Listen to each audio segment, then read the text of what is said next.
പറഞ്ഞു വന്നത്, എല്ലാവർക്കും മരിക്കുന്ന സമയത്ത് ലാ ഇലാഹ ഇല്ലല്ലാഹ് പറഞ്ഞു മരിക്കണമെന്ന് വലിയ ആഗ്രഹമാണ്. അള്ളാഹു ഭാഗ്യം തരുമാറാകട്ടെ. എങ്കിൽ ഈ സദസ്സിലിരിക്കുന്ന ഈ ആണുങ്ങളിലും പെണ്ണുങ്ങളിലും ആരെങ്കിലും മരിക്കാൻ കിടക്കുമ്പോ അവന്റെ ചാരത്ത് വന്ന് ആര് ലാ ഇലാഹ ഇല്ലല്ലാഹ് പറഞ്ഞു കൊടുത്താലും നല്ലതുപോലെ കേൾക്കുന്നുണ്ട്, പറയണമെന്ന ആഗ്രഹവുമുണ്ട്. എന്നാൽ നാവ് പൊക്കിയിട്ട് 5 വിഭാഗം ആൾക്കാർക്ക് അത് പറയാൻ കഴിയില്ലെന്ന് മുത്തുനബി മുഹമ്മദ് മുസ്തഫ. 5 വിഭാഗം ആൾക്കാർ മരിക്കാൻ കിടക്കുമ്പോ അടുത്ത് ചെന്നിട്ട് ലാ ഇലാഹ ഇല്ലല്ലാഹ് പറഞ്ഞു കൊടുക്കുമ്പോ കേൾക്കുന്നുണ്ട്, പറയണമെന്ന ആഗ്രഹവുമുണ്ട്. പക്ഷേ ഈ നാവ് പൊങ്ങത്തില്ലെന്ന് നബി മുഹമ്മദ് മുസ്തഫ സല്ലല്ലാഹു അലൈഹി വസല്ലം. അള്ളാഹു ആ കൂട്ടത്തിനെ തൊട്ട് നമ്മളെ കാത്തുരക്ഷിക്കുമാറാകട്ടെ. അള്ളാഹു ആ വിഭാഗത്തെ തൊട്ട് നമ്മളെ കാത്തുരക്ഷിക്കുമാറാകട്ടെ. മഹാനായ നബി സല്ലല്ലാഹു അലൈഹി വസല്ലമ തങ്ങൾ പറയുന്നു, മരണസമയത്ത് ലാ ഇലാഹ ഇല്ലല്ലാഹ് പറയാൻ കഴിയാത്ത ഒന്നാമത്തെ വിഭാഗം, തങ്ങൾ പറയുന്ന ഒന്നാമത്തെ വിഭാഗമാരെന്നറിയുമോ? കള്ളു കുടിക്കുന്നവനും വ്യഭിചരിക്കുന്നവനും പലിശ തിന്നുന്നവനും ഒന്നുമല്ല. എന്റെ പ്രിയപ്പെട്ടവരെ, മരണസമയത്ത് ലാ ഇലാഹ ഇല്ലല്ലാഹ് പറയാൻ കഴിയാത്ത ഒന്നാമത്തെ വിഭാഗം നമസ്കാരത്തിൽ അലംഭാവം കാണിക്കുന്നവനാണെന്ന് നബി മുഹമ്മദ് മുസ്തഫ സല്ലല്ലാഹു അലൈഹി വസല്ലമ തങ്ങൾ പറയുകയാ, നമസ്കാരത്തിൽ അലസത കാണിക്കുന്നവനുണ്ടല്ലോ, പടച്ചവനെ നമസ്കരിക്കാത്തവനെ കുറിച്ച് ചർച്ച ചെയ്യാൻ സമയമില്ല. കാരണം അവൻ മുസ്ലിമല്ലല്ലോ. മഹാനായ സയ്യിദുനാ ഉമർ ഇബ്നുൽ ഖത്താബ് റളിയല്ലാഹു തആല അൻഹു അവിടുന്ന് പറയുകയാണ്, കാരണമില്ലാതെ ആരെങ്കിലും ഒരു വഖത്ത് നമസ്കാരം കളയാക്കിയാൽ, കാരണമില്ലാതെ ഒരു വഖത്ത് നമസ്കാരം ഏതെങ്കിലും ഒരു മനുഷ്യന് കളയാക്കിയാൽ അവന് കാഫിറാണെന്ന് മഹാനായ സയ്യിദുനാ ഉമർ ഇബ്നുൽ ഖത്താബ്. അവന് മുസ്ലിം തന്നെയല്ലല്ലോ, പിന്നെ എന്തിനാ അവനെ കുറിച്ച് ചർച്ച ചെയ്യുന്നത്? അവനെ പള്ളിക്കാട്ടിൽ കൊണ്ടുവന്ന മുസ്ലിങ്ങളെ കബറടക്കുന്നത് ഇടത്ത് കബറടക്കി കഴിഞ്ഞാൽ അവൻ നാളെ പടച്ചറപ്പിന്റെ പരലോകത്ത് ജനങ്ങൾ മുഴുവനും കബറിന്റെ അകത്ത് നിന്ന് എഴുന്നേറ്റ് വരുന്ന ദിവസമുണ്ടല്ലോ, അന്നും അവനെ എല്ലാവരും തിരിച്ചറിയും. മുഅ്മിനീങ്ങളെ കബറടക്കിയ സ്ഥലത്ത് കൊണ്ടുവന്ന് കുടിച്ചിട്ടെന്ന് പറഞ്ഞിട്ട് അവനൊരു പ്രത്യേകതയുമില്ല. നാളെ പരലോകത്തവൻ വരുന്നത് പന്നിയുടെ കോലത്തിലാണെന്ന് നബി മുഹമ്മദ് മുസ്തഫ സല്ലല്ലാഹു അലൈഹി വസല്ലമ തങ്ങൾ പറയുകയാണ്, പന്നിയുടെ കോലത്തിലാണ് അവൻ കിടന്നു വരുന്നത്. മെഹ്റാജിന്റെ രാത്രിയിൽ അല്ലാഹുവിന്റെ പ്രവാചകൻ അവിടെ നിന്ന് ഒരു കാഴ്ച കാണുകയാണ്. പടച്ചവനെ, മലക്കുകൾ ഒരു മനുഷ്യന്റെ കയ്യും കാലും പിടിച്ചു കെട്ടിയിട്ടിരിക്കുന്നു. എന്നിട്ട് വലിയ വലിയ പാറക്കഷ്ടമെടുത്തു കൊണ്ടുവന്ന തലയുടെ മുകളിലേക്ക് ഇടുകയാണ്. അവന്റെ തല ഇങ്ങനെ പൊട്ടിച്ചിതറുകയാണ്. താഴെ വീണ മലക്കതാ, താഴെ വീണ കല്ല് രണ്ടാമതും എടുക്കുകയാ. പഴയ രൂപത്തിൽ അവന്റെ തലയാവുകയാണ്. പിന്നെ തലയുടെ മുകളിലിടുകയാണ്. റസൂലുള്ളാഹി തങ്ങൾ ഈ ഭയാനകമായ അവസ്ഥ കണ്ടിട്ട് അവിടെ നിന്ന് ചോദിക്കുന്നു, മൻ ഹൗലായി യാ ജിബ്രീൽ, ആരാണ് ജിബ്രീലേ, ആരാണ് ജിബ്രീലേ, ഇവരെന്തു പാപമാണ് ചെയ്തത്? യാ റസൂലല്ലാഹ്, അല്ലാഹുവിന്റെ പള്ളിയുടെ മിനാരത്തിൽ നിന്ന് ഹയ്യ അലസ് സ്വലാഹ്, ഹയ്യ അലൽ ഫലാഹ്, അല്ലാഹുവിന്റെ പള്ളിയുടെ മിനാരത്തിൽ നിന്ന് 5 നേരം ബാങ്ക് വിളിച്ചപ്പോ ആ ബാങ്കിന് ഉത്തരം നൽകാത്തവനാ നബിയേ, നമസ്കരിക്കാത്തവനാണ് നബിയേ, അല്ലാഹു അവന് കൊടുക്കുന്ന ശിക്ഷ ഇതാണെന്ന് ജിബ്രീൽ പറഞ്ഞു കൊടുക്കുമ്പോ, പടച്ചുറപ്പിന്റെ പള്ളിക്കകത്ത് നമസ്കാരം നടക്കുമ്പോ പള്ളിയുടെ മുന്നിൽ കടയിട്ടിരിക്കുന്നവനുണ്ട്, കച്ചവടം നടത്തുന്നവനുണ്ട്. അല്ലാഹുവിന്റെ പള്ളിക്കകത്ത് നടക്കാൻ കഴിയാത്ത പ്രായമുള്ള വാപ്പമാര് വേച്ച് നടന്ന് പള്ളിയിൽ പോകുന്നത് കണ്ടാൽ ഒന്ന് പള്ളിയിൽ കയറാതെ കടത്തിണ്ണയിലിരിക്കുന്നവരുണ്ട്. എന്റെ പ്രിയപ്പെട്ട സഹോദരാ, നിനക്ക് കട തന്നത് അല്ലാഹുവല്ലേ, നിനക്ക് പണം തരുന്നത് അല്ലാഹുവല്ലേ. ഈ പണം തന്ന റബ്ബിനെ ആ കടയില്ലാതെയാക്കാൻ ഒരുപാട് സമയം വേണ്ട. കടയ്ക്കകത്തിരിക്കും, പള്ളിക്കകത്ത് നമസ്കാരം നടക്ക കേറൂല. എന്തേ? കച്ചവടം. എടാ മനുഷ്യ, നിനക്ക് കട തന്ന അല്ലാഹുവാ. ആ അല്ലാഹ്ക്ക് ഇതെടുത്ത് മാറ്റാൻ സമയം വേണം? ഒരു സമയം വേണ്ട. നിനക്ക് അല്ലാഹയെക്കാളും വലുത്, ഇബാദത്തിനെക്കാളും വലുത് ദുനിയാവായി പോയി. അല്ലാഹയെക്കാളും നിനക്ക് കടയും പണവും വലുതായി പോയി. മഹാനായ കലീമുല്ലാഹി മൂസാ നബി അലൈഹിസ്സലാം ഒരു ചരിത്രം പറയാം. കടയും കച്ചവടവുമായിട്ട് അള്ളാനെ മറന്നുകൊണ്ട് കടയും തുറന്നിരിക്കുന്നവനെ മഹാനായ കലീമുല്ലാഹി മൂസാ നബി അലൈഹിസ്സലാം, അല്ലാഹുവേ, മൂസാ നബി ഇങ്ങനെ നടന്നു പോകുമ്പോ ഒരു മനുഷ്യനതാ രണ്ട് കരങ്ങൾ ഉയർത്തികെട്ടിരുന്ന് കരഞ്ഞുകൊണ്ട് ദുആ ചെയ്യുകയാ. മൂസാ നബിക്ക് വല്ലാത്ത അത്ഭുതമായി. പടച്ചവനെ, അവിടുന്ന് അല്ലാഹുവേ, മൂസാ നബി തിരിച്ചു വരുമ്പോഴും ആ മനുഷ്യൻ അവിടെ ഇരുന്നു കൊണ്ട് കരഞ്ഞുകൊണ്ട് ദുആ ചെയ്യുകയാ. അല്ലാഹുവേ, കണ്ടിട്ട് അത്ഭുതം തോന്നിയിട്ട് മൂസാ നബി മനസ്സിൽ പറഞ്ഞു, അല്ലാ, പടച്ചവനെ, എന്ത് നല്ല മനുഷ്യനാണ് തമ്പുരാന്, ഇപ്പോഴും കരഞ്ഞുകൊണ്ടിരുന്ന് ദുആ ചെയ്യുന്നു തമ്പുരാന്, ഈ മനുഷ്യന്റെ ദുആ സ്വീകരിക്കണേ അല്ലാ. മൂസാ നബി പറഞ്ഞു തീരേണ്ട താമസം മുഖറബുൽ അംലാക്ക് മലക്ക് ജിബ്രീൽ അലൈഹിസ്സലാം ഇറങ്ങി വന്നിട്ട് പറയുന്നു, ഇല്ല നബിയേ, ഇവനിവിടെ ഇരുന്നു കൊണ്ട് ഖിയാമത്ത് നാൾ വരെ ദുആ ചെയ്താലും സ്വീകരിക്കൂല. അവന്റെ രണ്ട് കൈയുണ്ടല്ലോ, അതിങ്ങനെ ഉയർത്തി പിടിച്ചവന്റെ കൈ രണ്ടും ഒടിഞ്ഞുപോയി. ഇരുന്നവന്റെ നട്ടല്ലൊടിഞ്ഞുപോയി. കരഞ്ഞ് കണ്ണീര് തീർന്നിട്ട് തലച്ചോറത്തതാ അവന്റെ കണ്ണിലൂടെ ഇങ്ങനെ ഒലിച്ചിറങ്ങുകയാ. ഇതുപോലെ ഇവിടെ ഇരുന്ന് ഖിയാമത്ത് നാൾ വരെ ദുആ ചെയ്താൽ ഇവന്റെ ദുആ അല്ലാഹു സ്വീകരിക്കില്ല നബിയേ. അല്ലാഹുവേ, മൂസാ നബി ചോദിക്കുന്നു, എന്തേ ജിബ്രീൽ, അവൻ എന്തോ പാപമാ ചെയ്തത്, ഇവൻ എന്ത് ദ്രോഹമാ ചെയ്തത്? അവിടെന്ന് പറയുന്നു, നബിയേ, അല്ലാഹുവിനെ ദുനിയാവിന് വേണ്ടി മറന്നവനാ, ഇവൻ ദുനിയാവിനെ സ്നേഹിച്ചവനാ, ദുനിയാവിന് വേണ്ടി പടച്ച റബ്ബിനെ മറന്നവനാ. അതുകൊണ്ട് സഹോദരാ, നമസ്കരിക്കാത്തവന്റെ കാര്യം പറഞ്ഞ് സമയം കളയണ്ട. റസൂലുള്ളാഹി പറയുകയാ, നമസ്കരിക്കുന്നവനുണ്ടല്ലോ, മഗ്രിബിന് പള്ളിയിൽ ഉസ്താദന്മാര് പോതുന്ന ഒരു സൂറത്തുണ്ട്, അറഅയ്തല്ലദീ യുകദ്ദിബു ബിദ്ദീൻ ഫദാലികല്ലദീ യദ്ഉൽ യതീം വലാ യഹുമ്മു അലാ ത്വആമിൽ മിസ്കീൻ ഫവൈൽ മുസല്ലീൻ. വൈലെന്ന് പറയുന്ന നരകം നമസ്കരിക്കുന്നവർക്കുള്ളതാ. വൈലെന്ന് പറയുന്ന നരകം കള്ളുകുടികനും പെണ്ണുപിടികനും പലിശക്കാരനും കാഫിറിനുമുള്ളതല്ല. വൈലെന്ന് പറയുന്ന നരകം നമസ്കരിക്കുന്നവനാണ് നബിയേ. എങ്ങനെ നിസ്കരിക്കുന്നവനാണ് നബിയേ? ഫവൈലുൽ ലിൽ മുസല്ലീൻ അല്ലദീന ഹും അൻ സ്വലാത്തിഹിം സാഹൂൻ. അശ്രദ്ധമായി നിസ്കരിക്കുന്നവര്. ഇന്ന് കളിയാണല്ലോ, കോമാളിത്തരമാണല്ലോ. പള്ളിക്കകത്ത് പടച്ച റബ്ബിന്റെ മുന്നിൽ നിന്ന് നമസ്കരിക്കുന്ന കോലം കണ്ട അല്ലാഹുവേ, പടച്ച റബ്ബിന്റെ മുന്നിൽ നിന്ന് കോമാളിത്തരം കാണിക്കുകയാ.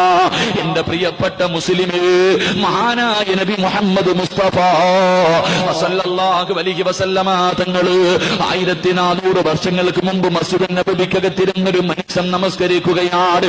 അള്ളാന്റെ റസൂൽ ആ മനുഷ്യന്റെ നമസ്കാരം കാണുകയാ. അതാ നമസ്കാരത്തിന്റെ ഇടയില് തന്റെ താടിയൊന്ന് പിടിച്ച് നേരെയാക്കുകയാ. സലാം വീട്ടി കഴിയുമ്പോ റസൂലുള്ളാഹി ചോദിക്കുന്നു, ചെറുപ്പക്കാരാ, നിനക്ക് അല്ലാഹനെ പേടിയില്ലേടാ? നിനക്ക് അല്ലാഹനെ പേടിയില്ലേ? നിന്റെ ഹൃദയത്തിന്റെ അകത്ത് അല്ലാഹനെ കുറിച്ചുള്ള ഭയമില്ലേ? നമസ്കരിക്കുന്ന സമയത്ത് താടി പിടിച്ച് നേരെയാക്കുന്നല്ലോ. ഇങ്ങനെയാണ് നീ മരിച്ചു പോകുന്നതെങ്കിൽ എന്റെ ഉമ്മത്തിയായിട്ടാണ് മരിച്ചതെന്ന് കരുതല്ലേ എന്ന് നബി മുഹമ്മദ് മുസ്തഫ സല്ലല്ലാഹു അലൈഹി വസല്ലം നമസ്കരിക്കുന്ന സമയത്ത് താടിയിൽ ഇങ്ങനെ ഒന്ന് പിടിച്ച സഹാബിയോട് ചോദിക്ക, നിനക്ക് അല്ലാഹനെ പേടിയില്ലേടാ? നിനക്ക് അല്ലാഹനെ പേടിയില്ലേ? ഇങ്ങനെയാണ് മരിക്കുന്നതെങ്കിൽ എന്റെ ഉമ്മത്തായിട്ടാ നീ മരിച്ചതെന്ന് കരുതല്ലേ എന്ന് നബി മുഹമ്മദ് മുസ്തഫ. ഉറക്കെ നബി മുഹമ്മദ് മുസ്തഫ താടി പിടിച്ച് നേരെയാക്കിയ മനുഷ്യനോട് ഇങ്ങനെ ചോദിച്ചെങ്കിൽ ഇന്ന് നമ്മുടെ മക്കള് നിസ്കരിക്കണമെന്ന് കണ്ടിട്ടുണ്ടോ? ഡാൻസ് കളിയാ പള്ളിക്കകത്ത്. ഞാനും നമ്മുടെ നമസ്കാരം ഒന്ന് കാണണം. അള്ളാഹുവെ കളിയാക്കാം മനുഷ്യ, അള്ളാനെ കളിയാക്കുന്നതിന് തുല്യം. എന്റെ പ്രിയപ്പെട്ട സഹോദരങ്ങളെ, നമസ്കാരം എന്തെന്നറിയോ?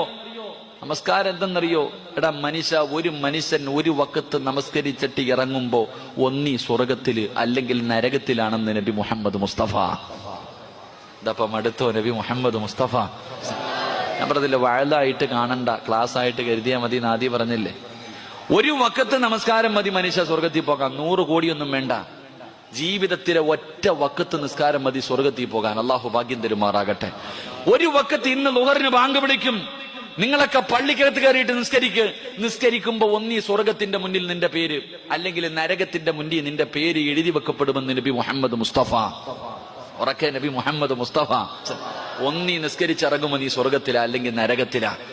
എന്റെ പ്രിയപ്പെട്ടവരെ, മഹാനായ പ്രവാചകൻ സല്ലല്ലാഹു അലൈഹി വസല്ലം തങ്ങൾ പറയുന്നു, നമ്മൾ തന്നെ പറയുമല്ലോ, നമസ്കരിക്കാൻ കൈകെട്ടി കഴിഞ്ഞാൽ എല്ലാം ഓർമ്മ വരും. ആരൊക്കെയാ പൈസ തരാനുള്ളേ?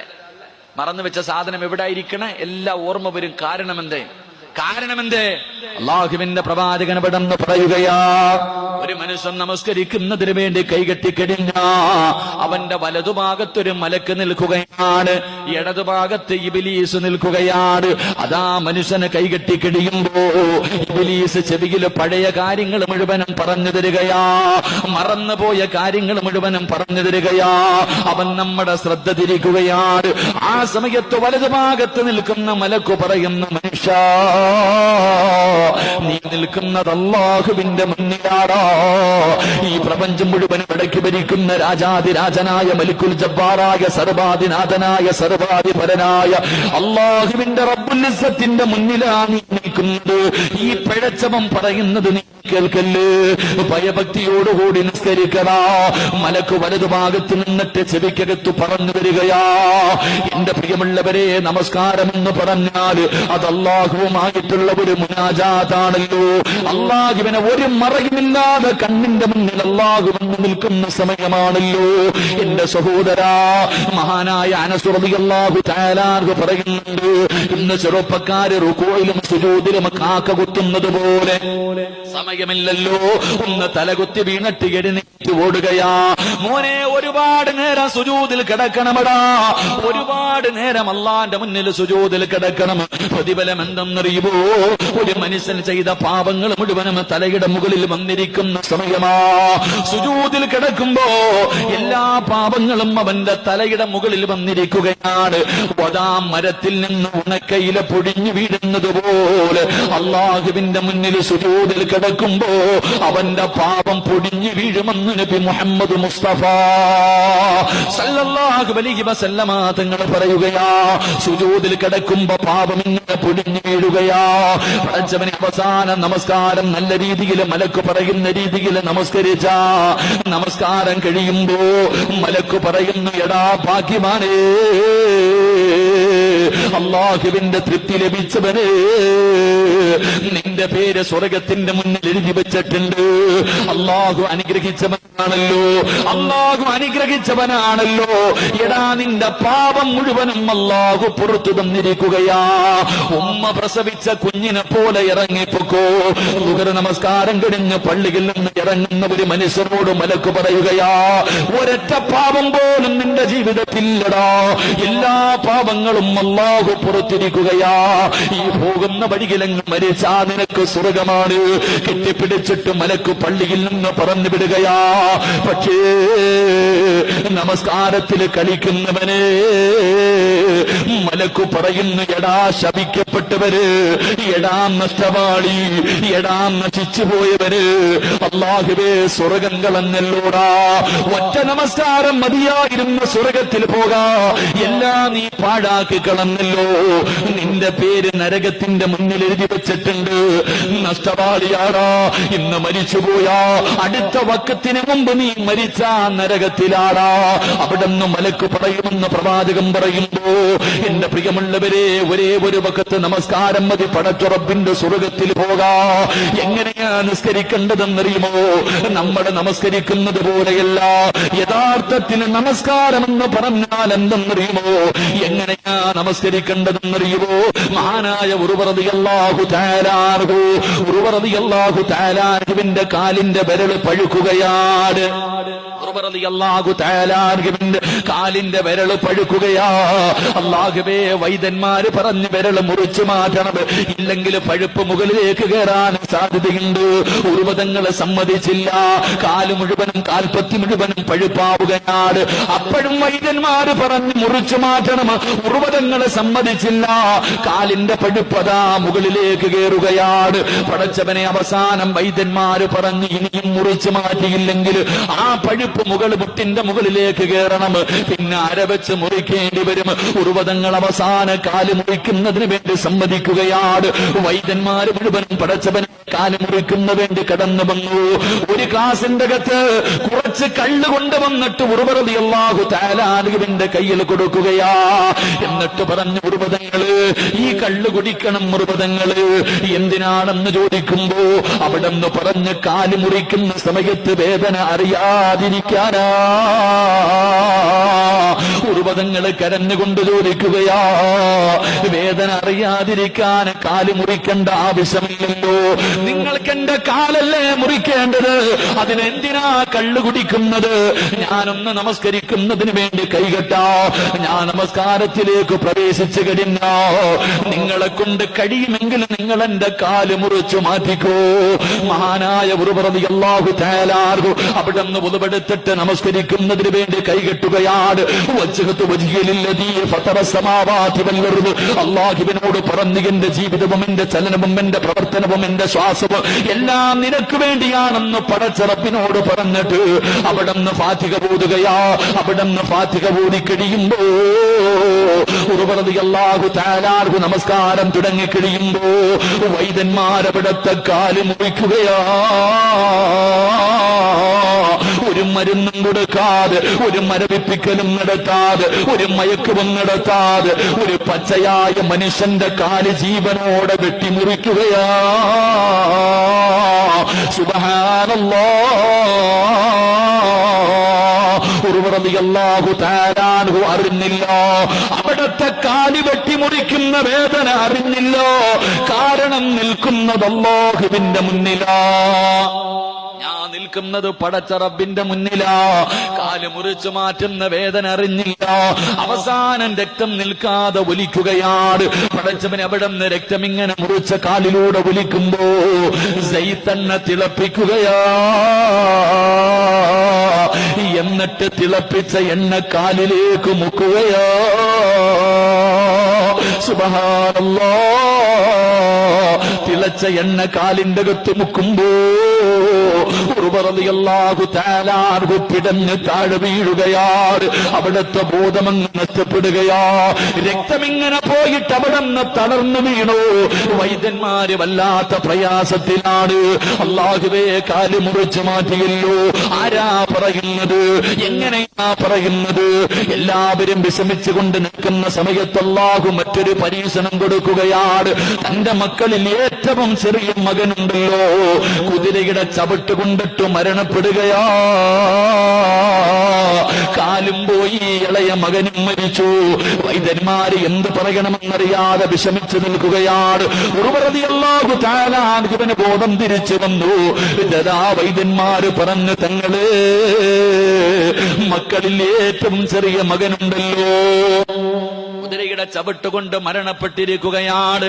ഉർവ റളിയല്ലാഹു തആല അൻഹു പറഞ്ഞു, ഇന്നാ ലില്ലാഹി വ ഇന്നാ ഇലൈഹി റാജിഊൻ. അൽഹംദുലില്ലാഹ്. മകൻ മരിച്ചെന്ന് പറഞ്ഞപ്പോ അൽഹംദുലില്ലാഹ് പറയുകയാ. തങ്ങളെ നമസ്കരിച്ചപ്പോ കാല് മുറിച്ചു മാറ്റി, അൽഹംദുലില്ലാഹ്.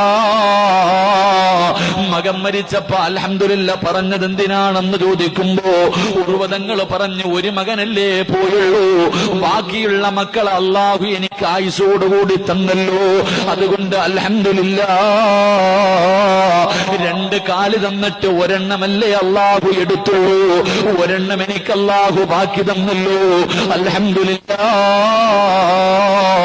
എന്ന് പറഞ്ഞിട്ട് ഉർവതങ്ങളിരുന്ന് കരയുകയാ. എന്തിനാ തങ്ങളെ കരയുന്നത്? എന്തിനാ തങ്ങളെ കരയുന്നത്?